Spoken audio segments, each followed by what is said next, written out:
దేవుని బిడ్డలారా, ఈ దినము కీర్తనలు 26:8 ధ్యానిద్దాం. యెహోవా, నీ నివాస మందిరమును, నీ తేజోమహిమ నిలుచు స్థలమును నేను ప్రేమించుచున్నాను. దేవునికి మహిమ కలుగునుగాక.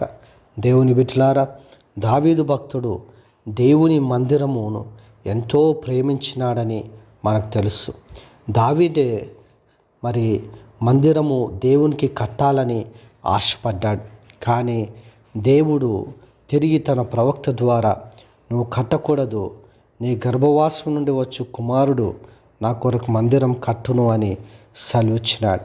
కాబట్టి ఆ తర్వాత సొలొమోను మందిరం కట్టినట్టుగా మనం చూస్తాం.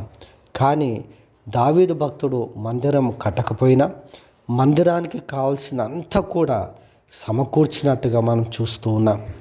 ఎంతో సంపద, ధనము, మరి వెండి అన్నీ కూడా దేవుని మందిరమునకు సంపాదించి పెట్టినాడు. దేవుని బిడ్డలారా, మరి మనం ఇక్కడ చూసినట్లయితే దావీదు భక్తుని యొక్క ఆసక్తి ఎంతో గొప్పది. ఆయన ఏమంటాడంటే, ఎవరైనా దేవుని మందిరానికి వెళ్దాము పదా అని అంటే నేను ఎంతో సంతోషించి మరి వెళ్తాను అని అంటాడు. కాబట్టి వాక్యంలో మనం చూస్తూ ఉన్నాము, దేవుని మందిరమును ప్రేమించుట, దేవుని సన్నిధిని ప్రేమించుట మనం చూస్తూ ఉన్నాం. మరి మనము దేవుని మందిరమును ప్రేమిస్తున్నామా? దేవుని సన్నిధిని మనం ప్రేమిస్తున్నామా? దావీదు అంటాడు, యెహోవా, నీ నివాస మందిరమును, నీ తేజోమహిమ నిలుచు స్థలమును నేను ప్రేమించుచున్నాను. దేవునికి మహిమ కలుగునుగాక. దేవుని బిడ్డలారా, దేవుని నివాసము, దేవుని మహిమ నిలిచే స్థలాన్ని నీవు నేను ప్రేమించాలి. నీవు నేను ప్రేమ ఆసక్తిని కలిగి మరి వెతకాలి.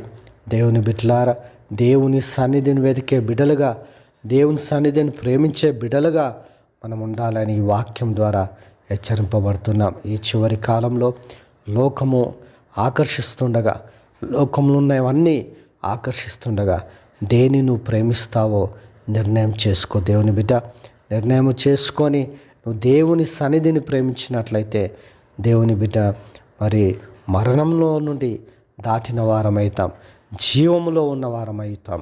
లోకమును ప్రేమించేవాడు దేవుని బిడ్డలారా మరి దేవునికి వైరము అని వాక్యం సెలవిస్తూ ఉంది.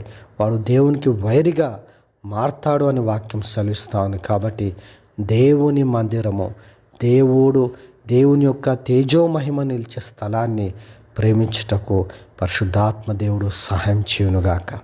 ఆమేన్.